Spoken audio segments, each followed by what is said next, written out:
भाजपा सरकार के 100 दिन में पूरी की मोदी की गारंटी। छत्तीसगढ़ में भाजपा के 100 दिनों के कार्यकाल सफलता और विश्वास के कीर्तिमान रचे। आपको बता दें कि छत्तीसगढ़ में भाजपा की सरकार के 100 दिन पूर्ण होने पर कैबिनेट मंत्री दयाल दास बघेल ने गुरुवार को भाजपा जिला कार्यालय में पत्रकार वार्ता को संबोधित करते हुए कहा कि जनता जनार्दन के आशीर्वाद से कांग्रेस के कुशासन को उखाड़कर प्रदेश में मुख्यमंत्री विष्णुदेव साय के नेतृत्व में भाजपा की सरकार बनी है। 13 दिसंबर 2023 को हमारी सरकार ने शपथ ली थी और विष्णुदेव साय की सरकार ने मात्र 100 दिनों के कार्यकाल में सफलता और विश्वास के इतने कीर्तिमान रचे हैं जितना पूरे 5 साल बाद भी कांग्रेस सरकार नहीं कर पाई। छत्तीसगढ़ में सुशासन लौट आया है। पत्रकार वार्ता के दौरान बेमेतरा विधायक दीपेश साहू, साजा विधायक ईश्वर साहू सहित भाजपा के वरिष्ठ पदाधिकारी व कार्यकर्ता मौजूद रहे। पत्रकार वार्ता में कैबिनेट मंत्री दयाल दास बघेल ने कहा कि देश के प्रधानमंत्री नरेंद्र मोदी ने जो गारंटियां दी थी केवल 12 हफ्तों के रिकॉर्ड समय में उनमें से अधिकांश बड़ी गारंटियों को पूरी कर ली गई है। भाजपा सरकार ने गरीब किसान, महिलाओं व युवाओं के हित में बड़े फैसले लिए हैं और अल्प समय में जनता से किए गए वादों को पूरा करने में भाजपा सरकार अपनी प्रतिबद्धता का परिचय दिया है। प्रधानमंत्री आवास योजनाओं के 18 लाख हितग्राहियों को आवास निर्माण की स्वीकृति दी है।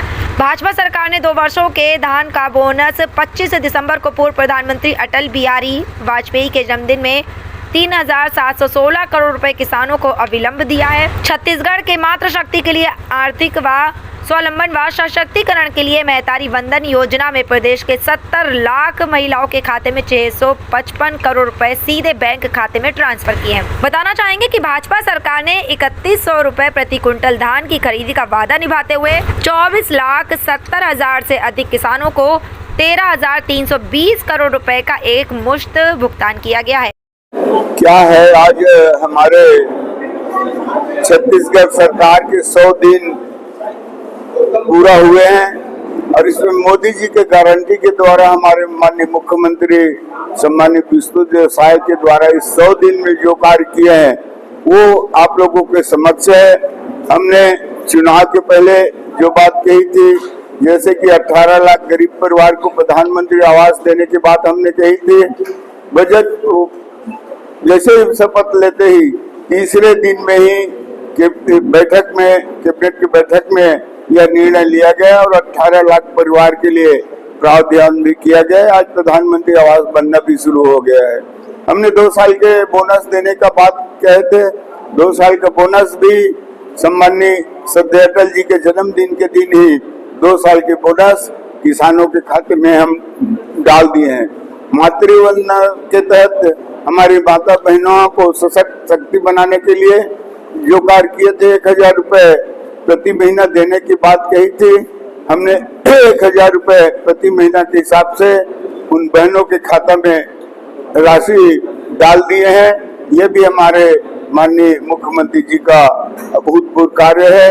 साथ ही साथ हमने किसानों के लिए एक बात कही थी, 21 क्विंटल प्रति एकड़ धान खरीदने की बात कही थी और 3100 रुपए प्रति क्विंटल के हिसाब से राशि देने का बात हमने कहा था। 21 क्विंटल प्रति एकड़ के मान से हमने धान खरीदी किया। किसी प्रकार की कोई परेशानी नहीं हुआ, न बारदाने की कमी हुआ और न ही टोकन में किसी प्रकार की परेशानी हुई और हम किसानों का 145 लाख मीट्रिक टन रिकॉर्ड तोड़ धान हमने खरीदी किया और जो अंतर का राशि 970 रुपए है उसे भी हमने एक मुश्त देने का बात किया था। उसको भी किसानों के खाता में एक मुश्त 970 रुपए का दर से किसानों के खाते में डाल दिया है। ये हमारे माननीय मुख्यमंत्री जी का जो प्रयास, अथक प्रयास है, जो प्रशंसनीय है। साथ ही साथ हमने कुछ बातें और की थी। जो भूमिहीन किसान है उनको भी हमने कहा था कि 10,000 रुपए देने की बात कही थे, तो 10,000 रुपए उन भूमिहीन किसानों को भी देने का प्रावधान किया गया है।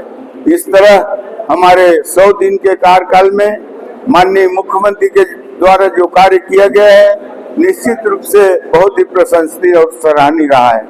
और कुछ बातें हमने कही थी, विद्युत के संबंध में भी मैंने आप लोगों को जानकारी दिया है। आधे दर पर विद्युत देने का भी हमने बात किया है, उसे भी हम लोग पूरा कर रहे हैं। बीजेपी सरकार